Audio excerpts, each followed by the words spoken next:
endroits les berges de la Garonne. Des dépôts de pneus, des câbles électriques, des débris de carrelage. Pour en finir avec tous ces déchets, des bénévoles, à l'appel d'une association de pêcheurs, se retroussent les manches à Fos. Exemple d'une journée éco-citoyenne en Haute-Garonne, avec ce reportage de Muriel Lassaga et de David Bress. Par petits groupes, ces bénévoles s'équipent. C'est de la préparation, ouais. Pour ramasser nos déchets.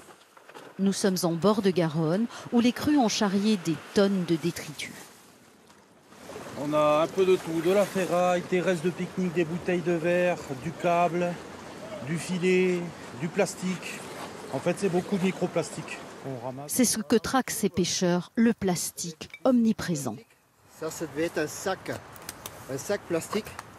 Pour le moment, ici, en Garonne, il est de cette taille-là. Hein. Arrivé à Toulouse, il sera en microplastique. Et les poissons vont manger ça. Et qui c'est qui mange les poissons?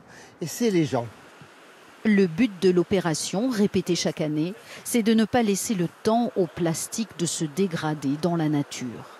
Quand on reviendra là l'année prochaine, évidemment, les seuls déchets qu'il peut y avoir, c'est des déchets récents. Et avec cette sensibilisation et mobilisation de tous ces acteurs, en fait, les déchets ne durent plus et ils ne se désagrègent plus.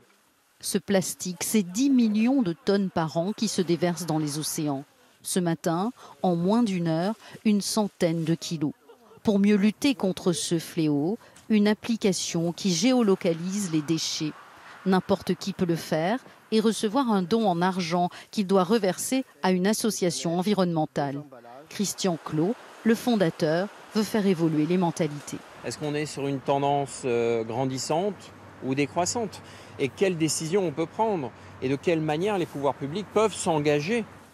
L'année dernière, 2,5 tonnes de déchets ont été ramassés sur ces bords de Garonne.